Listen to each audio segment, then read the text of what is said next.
O episódio de hoje é sobre como os jesuítas descobriram a origem hebraica das tribos indígenas. Desde o século XVI, estudiosos levantavam essa possibilidade da presença judaica na América, especialmente na Amazônia, desde tempos bíblicos.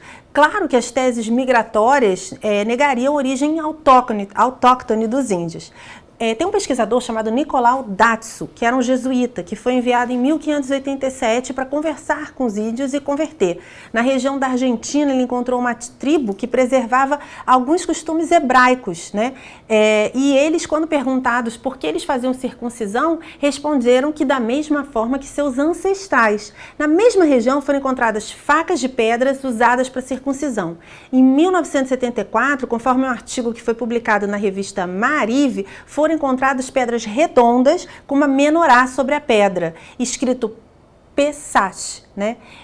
Não seria prova suficiente? Mas então eles encontraram também uma outra pedra onde estava escrito os mandamentos: não matarás, não roubarás. Quem teria trazido isso? Uma família isolada, um grupo nas Américas, numa época que ela ainda não tinha sido descoberta? Os pesquisadores continuaram buscando por respostas e acharam, alguns metros adiante dessa pedra, uma outra no formato de um tijolo com entalhe de um barco. Lembrando que o símbolo da tribo Zebulun é um barco. Nesta pedra, a inscrição Zípora, que é o nome da esposa de Moisés. Os pesquisadores levaram material para definir a idade aproximada e a resposta foi impressionante. O desenho teria 3.000 anos, né? Centenas de anos antes do descobrimento da América pelos espanhóis. A hipótese de pertencerem aos marranos, aqueles cristãos que vieram na época da colonização, está refutada. Quando você ouvir o que eu tenho para dizer, vai se perguntar: por que nunca me contaram isso? Então se inscreve no canal, vai lá, toca o sininho para receber as notificações. E eis que entra em cena a obra mais contundente sobre o tema, a obra principal do jesuíta Penaforte, que é sobre o Brasil pré-histórica, publicada em 1900, em Fortaleza, sobre as comemorações do centenário do descobrimento do Brasil.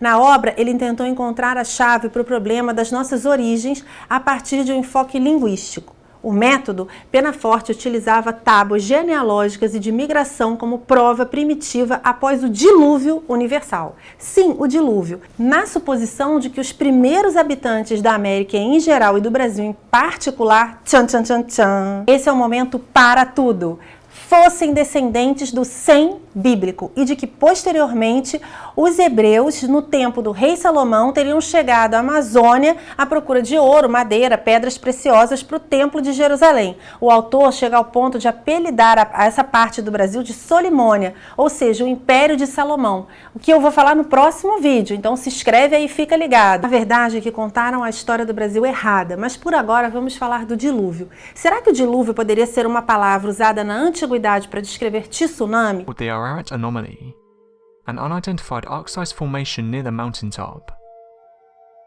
Photographed by the US Air Force in 1949 and thought by some to be the Ark. Even for the scientifically inclined, it is conceivable there is a grain of truth to the Great Flood story, since the Old Testament is after all a document written by human beings about the world as they knew or understood it. Perhaps there was a mighty flood one year, which a fortunate man and his family weathered in a massive boat. Existe uma série de pesquisas que falam sobre um grande tsunami que teria acontecido possivelmente na região da África e também numa parte da Arábia. Existem teorias de que no Monte Ararat, na Armênia, tem pedaços da Arca de Noé ainda hoje, na igreja.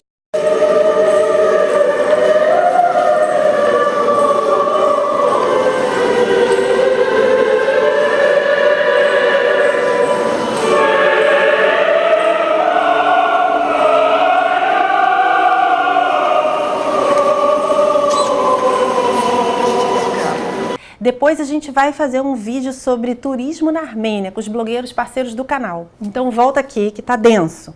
Penaforte crê que os descendentes de Sem teriam migrado para a América. Momento choque. Penaforte partiu da hipótese de que línguas tupi seriam derivadas do hebraico, apresentando afinidades com o antigo grego e com o sânscrito, considerando que o Velho Testamento poderia também ser um registro histórico da cronologia de gerações ali descritas. Penaforte tentou determinar dados que ligassem a chegada do homem ao Brasil aos descendentes de Noé. Agora, o método que ele usou, contagem de missionários das Companhias de Jesus, que partiram da ideia de que estas populações tinham se iniciado ao redor do ano de 1700 após o dilúvio, ou 2080 anos antes de Cristo.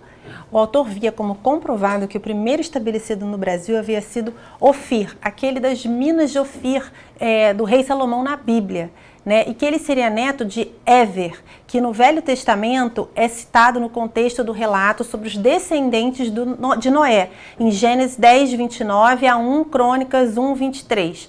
Voltando, dá um rewind aí na cabeça. Ofir, das minas do rei Salomão, que é o nome dado pela Bíblia às minas, descenderia de Noé e teria vindo à Amazônia. Ofir foi o 11º filho de Octã, na 6ª geração após Noé, na linha de descendência de Sem, fundador da Índia, chamada de Terra de Octã ou Ioctônia. Sem, Cã e Jafé são, segundo Gênesis, filhos de Noé. O livro de Jó, 22, 24 e 28, 16, menciona pedras preciosas de Ofir, lembrando que as minas de Salomão na Bíblia chamam-se minas de Ofir e que Penaforte via como outro argumento para sua tese. O filho de Octã, após ter povoado o leste da Índia, teria passado para a América, entrado pelo Peru e pelo México a partir da Ásia e alcançado o Amazonas por essas regiões. E por essa razão, os indígenas da América foram denominados de índios, né?